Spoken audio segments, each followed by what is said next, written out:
In this video, we are going to talk about the summary of Song of Myself, which has been written by Walt Whitman. So let's begin.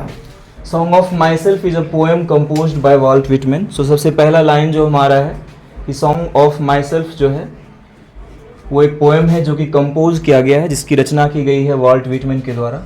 He was an American poet. और आपने शायद पढ़ा हो text book, तो उसमें दिया हुआ है कि वे एक अमेरिकन पोएट थे.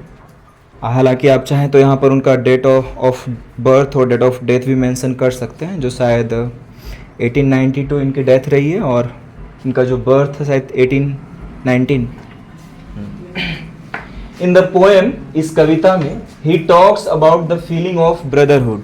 वे भाईचारे की भावना के बारे में बात करते हैं. यानी जो हमारे अंदर या हमारे बीच जो है भाईचारे की भावना होनी चाहिए हर किसी के अंदर.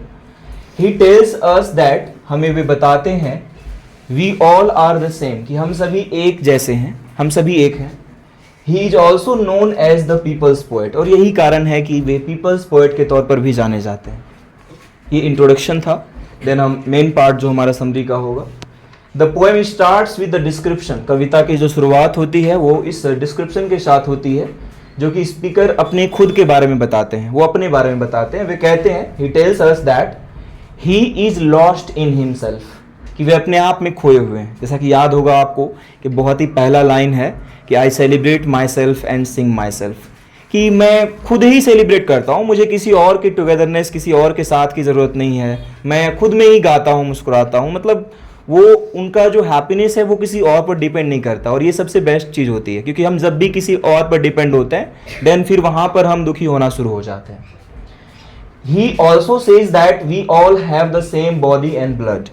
तो यदि कविता को आप पूरा पढ़ेंगे तो उसमें कई बार इस बात को दोहराया गया है कि हमारा जो शरीर है, जो बना हुआ है जिस हवा, जिस मिट्टी का या जिस खून से हमारा शरीर बना हुआ है, वो सब कुछ एक जैसा ही है हमारे या हम सबों के शरीर में. We are no way different from one another. हम किसी भी तरह से एक दूसरे से अलग नहीं है. He watches everything without being judgmental. वो बिना जजमेंटल हुए, जजमेंटल होने का मतलब है एक जज करना. हमारी आदत क्या होती है कि हम किसी भी चीज़ को देखकर बहुत जल्दी अपना डिसीजन बना लेते हैं कि वो चीज़ अच्छी है या वो चीज़ बुरी है, जबकि वो हमारे परसेप्शन पर डिपेंड करता है कि हमारा नज़रिया कैसा है, हमारा जो विज़न है, हमारा जो दृष्टिकोण है, पॉइंट ऑफ व्यू, वो बहुत ज़्यादा मैटर करता है. तो हम जिस दृष्टिकोण से देखते हैं, कई बार देखिएगा कि आप एक ही चीज़, सेम चीज़, जैसे मान लीजिए कि हम एक चीज़ एक दिन ऑब्जर्व कर रहे थे, बाइक से ही कहीं से आ रहे थे, तो दिन में ही दिखा कि इस तरफ सूरज है और इस तरफ चांद है. तो मुझे ये देखकर लगा कि लोग कितना ज़्यादा उस टाइम पे इग्नोर कर रहे हैं मून को, जबकि वही मून यदि रात में दिखे तो लोग उसकी तारीफ़ें करते नहीं थकते हैं. मतलब जब आवश्यकता ना हो किसी चीज़ की, इंसान इतना स्वार्थी होता है कि उस टाइम उसको वैल्यू नहीं करता, क्योंकि दिन में चांद की रोशनी की भी ज़रूरत हमें नहीं पड़ती है, और वैसे भी चांद की खुद की रोशनी नहीं है. लेकिन हम लोग क्यों कई बार एडमायर करते हैं, क्योंकि आसमान देखने में काफ़ी सुंदर लगता है, वो भी चांद की वजह से. तो कहने की बात यही है कि हम यदि समय पर सब कुछ डिपेंड करता है, समय या हमारा जो मूड भी कई बार डिफ़र करता है, चेंज करता है. एक ही चीज़ आपको कभी अच्छा लगेगा तो कभी वही चीज़ पे गुस्सा आएगा, तो ऐसा होता है. तो हमारे मानसिकता पर भी निर्भर करता है.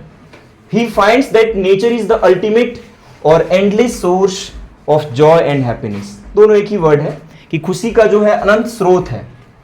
कौन? तो नेचर, प्रकृति. वो सबसे ज़्यादा वक्त अपना प्रकृति में बिताते हैं.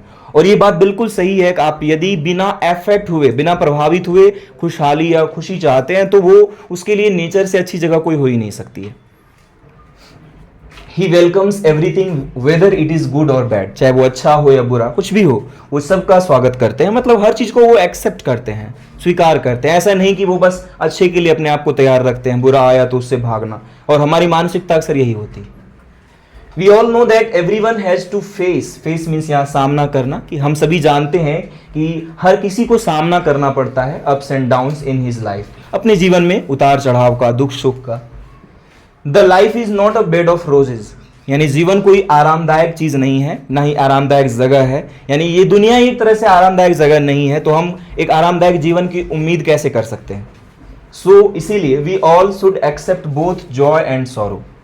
सेम इंटेंसिटी से, सेम इमोशंस से हमें दोनों चीज़ को एक्सेप्ट करना चाहिए, चाहे वो जॉय हो या सॉरो.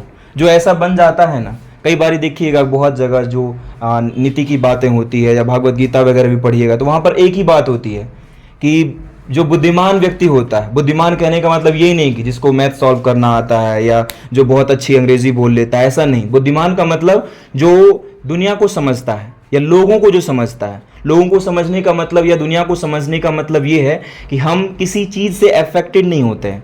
देखिए जहाँ हम रहते हैं ना, वहाँ पर सभी चीज़ें होती हैं, अच्छी बुरी सब चीज़ें होती है। तो हम किससे अपने आप को रिलेट कर पाते हैं, जोड़ पाते हैं, वो डिपेंड करता है और उसका ही रिजल्ट हम देखते हैं। यदि हम बुरी चीज़ों से अपने आप को जोड़ेंगे तो स्वाभाविक है उसका रिजल्टेंट जो है वो खराब होगा, हम अफेक्टेड होंगे, हम दुखी होंगे।